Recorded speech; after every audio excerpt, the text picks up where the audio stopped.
So yeah, I got a happy penis in my pants, and I do the happy dance. That's right. But, you know, so guys are spending all kinds of money on porn. I mean, me included. It's good stuff. I mean, it's great, too, that porn is on the internet, because when I was a kid, you wanted to see some titties, you had to go hang out and stop and go and wait for that guy to register to get a pack of Marlboro Lights for someone, and then grab your Swank International and your green sheet, roll them in there, shove them up, and get out the door before you figured out what was going on. Nowadays, you just log onto your computer. Man, I tell you, when my kid gets older and I catch him jacking off, I'm going to tell him, when I was your age, I used to have to get on my bicycle and ride uphill 5 miles to steal pornography. But of course, my son's going to be wealthy because I am starting an internet porn business. That's right, folks, internet pornography. I'm really excited about this. And I don't want you to think that I'm jumping into this because I've done a lot of research, about 6 to 8 minutes every night before going to bed. And I have discovered that, you know, basically on the internet, no matter what your kink, your fancy, or your fetish, there is a website for you. If you like girls with big titties, there's girlswithbigtitties.com. If you like midget orgies, there's midgetorgies.com. If you like nuns, if nuns are your thing, there's nunsontheirknees.com. That's K-N-E-E-S there, Rob. Yeah. But so I thought, you know, hey, I looked around and I found a market for internet pornography that is completely untouched. There is absolutely no internet porn for this particular, I don't know, kink, a fantasy, a fetish, whatever. There is no Jew porn on the internet. And I'm thinking, you know, what are these little, you know, 13, 14-year-old kids right after their bar mitzvah, they're all ready to go tackle it, and there's no porn out there for Jewish kids. I mean, there's no porn out there for Jewish adults, and you know they got money. So I decided I'm going to get into Jew porn. And the first most important thing that you got to do is you got to make sure that you have a good website domain. So I went this past weekend and I registered just a crap load of Jew porn websites. Let me tell you folks, I'm really excited. I've got HasidicHose.com. I've got YoungYiddishYayas.com. I got SemiteSchlongSchleppers.com. StuffTheTukas.com. And BigCocksandShylocks.com. But you can't just stick to the heterosexual stuff. You really can't, because there's a whole other market. You got to have a lesbian porn website. They're huge on the internet. Lesbian porn, I tell you. So I registered.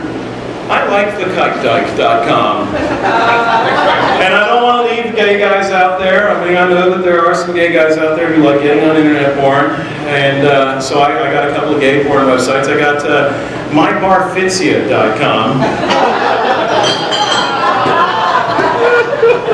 And hedothehebrew.com. Yeah. So the other thing in the news, you guys hear about Ken Lay died? Yeah? Anyone moment of silence? No? Alright. They say he had a heart attack up in Colorado where he was vacationing with all the other soon-to-be incarcerated felons who were broke. And I'm sorry, but I don't buy it. I mean, there's a lot of ways to die in Colorado. You can fall off mountains, you can drown in a river, you can go visit Columbine High School. But a heart attack, man, you know, that sounds a little fake to me. Because you know what? Let me tell you something. Do you know how many people come back from fatal heart attacks in soap operas? All of them. There's a guy on One Life to Live who has died 4 times. So I don't buy this whole heart attack thing. I mean, you know, if he's trying to pull one over on us, why can't he come up with something, you know, more believable, like mauled by a bear? If I turned on the TV in the morning and they said, Ken Lay, mauled by a bear while on vacation, I'd be like, yeah, God is looking out for us. Or better yet, you know, maybe he was run down by a disgruntled, recently divorced, bankrupt former employee. I don't know, with the price of gas, maybe they carpooled. But I just think that this whole, you know, heart attack thing, that's completely bogus. And you know, and of course it didn't help Bush. And I'll tell you something, this is something I don't understand at all.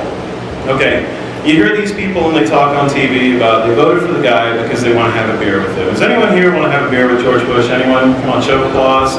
We got a couple people over there, yeah. I don't understand you people. I don't understand you people at all, okay? You people make, and I hate to single you out, but you make me sick.